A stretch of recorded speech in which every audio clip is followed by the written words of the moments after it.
Okay, so the next reading that I asked you to read is this one here. Not sure if you can see it. It's called Post-Colonial Textiles, Negotiating Dialogue by Jessica Hemmings.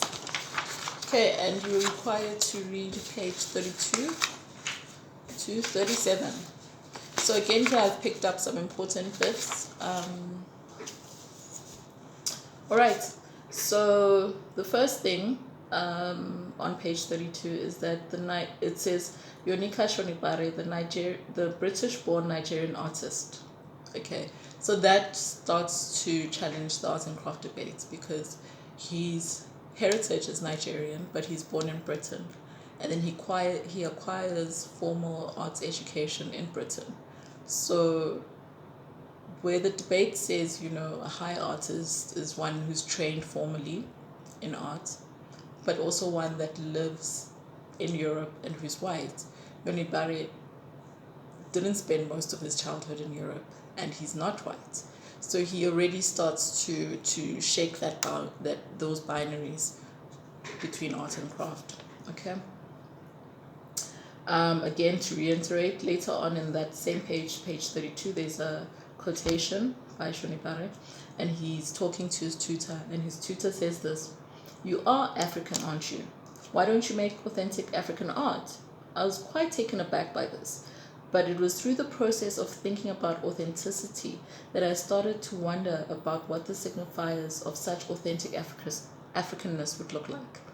So that's when he starts to use the cloth. That here's the symbol of authenticity, of craft, of Africanism, of non-Europeanness, and he's now putting it in European settings, with European characters, because the Scrabble for Africa was between European men. So he starts to challenge stereotypes and those boundaries or that binary between art and craft. Okay. Another thing about the cloth is that if you go to page 33, okay, the Javanese islands of what is now present-day Indonesia have a particularly refined tradition of wax-resistant cloth production, referred to as batik. During Dutch colonialization of the region, batik production was taken up by Holland, as well as other textile manufacturing centers, as Manchester. Okay, so hold on to that thought. Go to page 34. Okay. Then it says here on page 34, there's another quotation. In the late 19th century, wax-resistant cloth found its way into Africa on grand scale. Okay. And then later on, although these prints were also industrially produced in such major manufacturing centers as Manchester and Liverpool, the Dutch manufacturers were the ones who succeeded in winning the African market. So I want you to look at this cloth, right?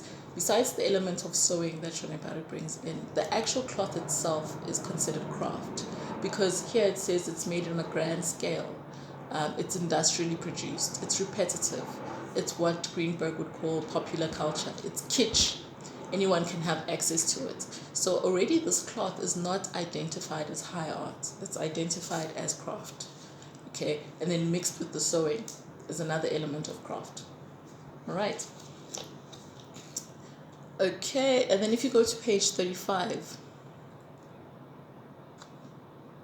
okay, it talks again about the cloth, is that therefore it is important that I do not go to Africa to buy them, so that all African authentic implications remain fake. So again, questioning what is African, what is not, what he's supposed to be, what he's supposed to look like as an artist, what he's supposed to produce as an artist. He's questioning that. Okay, so he does that through the cloth as well. Another thing here it says on page 35 is he's taken a painting, Mr. and Mrs. Andrews Without Their Heads, which is a painting made by English painter Gainsborough, okay, from 1750. This is appropriation, basically, which is also linked to high art. It's linked to art having a concept.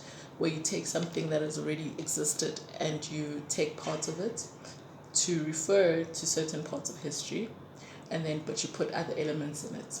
Okay, so he takes this painting that was done by an English painter, and he makes sculptures, and they're dressed in this African cloth. So already the painting is starting to talk about what happened in the 1750s, but is also talking about what he's doing with the cloth. So it's got a lot of meanings, and that's another symbol or indicator of high art, where it talks about something other than itself. It looks at other things, which is the concept, right? So although the artwork in question here is not this one, is not Mr. and Mrs. Andrews, it's the Scrabble for Africa, he's appropriating an event that took place, the partitioning of Africa, right? That event did take place. So what he does, by taking that event and bringing it into the 21st century and cutting off the heads of the mannequins and dressing them in this particular cloth, he's starting to question history. He's starting to question that event. And a lot of you articulated it quite well, where he said, he's looking at how people who didn't have a right to the continent were making decisions for the people of the continent without their consideration. And that's what the appropriation does. It's referring now to the Scrabble of Africa, but also looking at the consequences of it. So that in itself, that post-colonial theme is an aspect of high art, where there's a concept. Art has a concept. Okay. Another thing that I noted is that if you go last paragraph on page 35, in Scrabble for Africa, figure 13, 14 headless male figures are seated on a table which rests a map of the African continent. Even headless, their crowded body language suggests animation of the moment. Okay, that animation is very tied into the Renaissance and periods that came afterwards, which were Romanticism, where the characters were very dramatic and they were painted in such a way. And what this was used to show emotion. So also that small element of this artwork now refers also back to high art. Okay. Then page 36. Okay, page 36 in the middle. It says, it's a quotation where it says, addressed themes of transportation, imperialism, tourism, and cultural exchange. So this is what most of his work does, is it addresses that kind of stuff. And that's a characteristic of high art. All right.